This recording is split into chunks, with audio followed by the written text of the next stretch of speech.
Morning guys, update tayo na. Ito na yung update natin ngayon kung ano na yung nangyayari sa YepBit at Bonchat.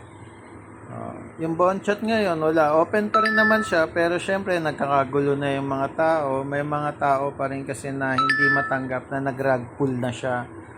Ang ibig sabihin ng rug pull, ito po yung pagtakbo o pagkuha ng pondo ng isang developer. May tinatakbo nila tapos ikinuklose na nila yung project nila tulad nitong YepBit at Bonchat.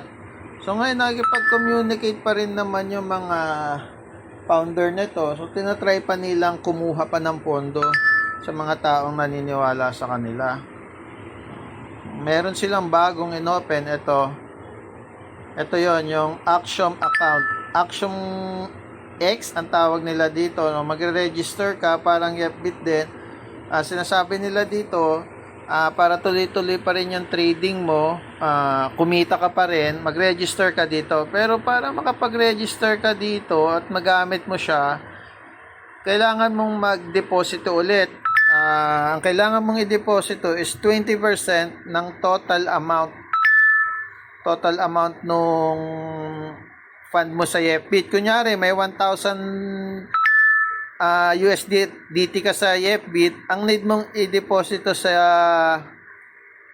Axiom is 200, 20% ng 1,000 which is 200 USDT.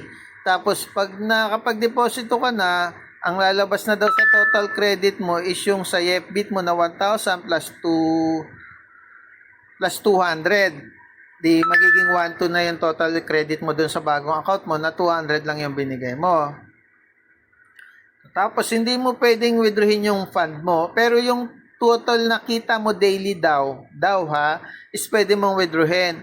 Kunyari, 1% daily nung 1,000, magkano ba? $10? Ganon? Hindi ko alam kung magkano yung minimum. So, paano mo ma-withdraw yung $10 daily, di ba? Imposible mo rin ma-withdraw yun. Kaya, ibig sabihin nito, nangunguha na lang talaga sila ng pera. Ito yung axiomjy.com. Yan. Click natin. Ito yun. Mag-register ka ulit dito. Same lang kung paano ka nag-register nyo sa YepBit. Ganun yan. Dinownload ko na rin yan para ma-check natin kung makita natin. Asa na ba yan? Ito yan. Axiom Apps. Ayan. Login.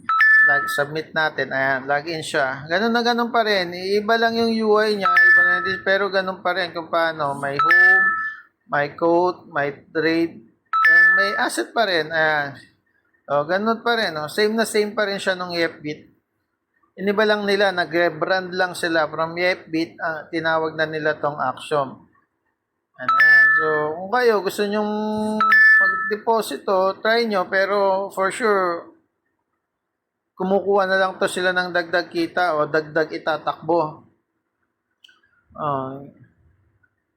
Kaya mag-ingat na. Malay nyo naman, swertein kayo, maka-withdraw pa. Nag-aabang lang din naman ako kung sinong papasok dyan para malaman natin. Tapos naman, sa YepBit natin, ayan na. Kailangan natin mag-login. Wait lang, Login tayo sa YepBit.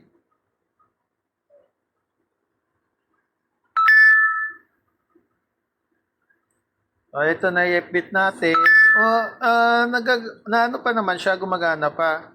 Pero hindi ka naman na talaga pwedeng mag-withdraw. Wala na siya. Ito na, rejected na yung withdrawal natin. Ito yung naipit ko Galing kasi akong bakasyon. Tapos pag uwi ko, yung pinuntahan kasi namin, walang internet doon. So iniwan ko lahat yung phone ko dito sa bahay. Tapos pinano ko sa anak ko para siya magte-trade para sa akin. Pero nung pag-uwi ko, sakto, pag-withdraw na sana ako, doon nagulat ako na may bago palang event, yung gala nga. Kaya ang nangyari, naipit. Pagkaano talaga nung gala, nag-withdraw agad ako. Ito na yung mga withdraw ko. Medyo malaki-laki na rin naman yung mga na-withdraw ko sa kanya. Meron pa yan dito sa una pa. Wala na yung mga una ko withdrawal Ayan. Yan na yung mga na-withdraw ko. Ito sana yung next withdraw ko. Audited lang, hindi na siya kasi gala time na to Ito after ng gala. Ito sobrang bilis lang nito eh. Parang isang oras lang na ano na disburse na sa akin. Ito talaga wala na. 26 ko nung 27 wala na. Hindi na talaga maka-withdraw. Maski yung ibang account ko nung 26, 25 wala na talaga. Hindi na siya maka-withdraw. Excuse. Hindi na siya maka-withdraw. Yun lang. So wala na talaga yung FB, rug pull na talaga yan. Hindi nyo na mababawi yung pera nyo. Yung mga kumita, swerte, yung mga bagong pasok, sila po yung kawawa dyan, yung mga bagong pasok. Eh, syempre, hindi na nila makukuha. Tingnan nyo, laki ng pending pa sa balance ko. Oh. Ano pa yan? Nag-start lang yan actually ng $500 USDT. Start lang siya 500 USDT, tapos yun lang, gawa tayo ng mga account, gawa tayo ng gawa, hanggang dumami sila. Withdraw lang tayo ng withdraw. Ayun na. So, ngayon, wala na talaga.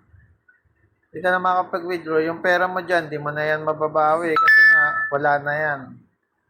Natakbo na nila yan. Ibig sabihin, yung time na nagpa-event sila ng gala, yun na yung time na nag-i-start na silang nililimas na yung budget. Nililipat-lipat na nila yon para hindi na matrace. Pero matatrace pa rin na maewan ko kung habulin pa rin sila ng FBI. Kung makukuha pa rin sa kanila yan, FBI, FBI, or kung ano mang mga sex sa ibang bansa. Sa dami na magko-complain sa kanila. Pero wala na yan, hindi na yan mababalik talaga. Tapos, wala na. Bonchat, wala na. Iba, nag-aaway-aaway na sila. Ayan na, oh. Yung iba, may mga naniniwala pa rin, may mga umaasa pa rin. Yung iba, wala na. Yung iba, masaya. Hindi mo alam, masaya. Nagtatawa na, nag-aasara na lang sila dito. Sa Bonchat, oh. Tulad nito. Oh, di ba? Win. Good night daw. Good night, sabi ni Prof. Oh. Oh, paldo, si Prof. Oh, ito pa. Namimili pa ng disperse. Oh, ayan, ito mo. Audit rejected. Wala na. Yung mga time na kunyari, nagdi-disburse sila, mga AI lang din yan. Mga utusan lang nila yan.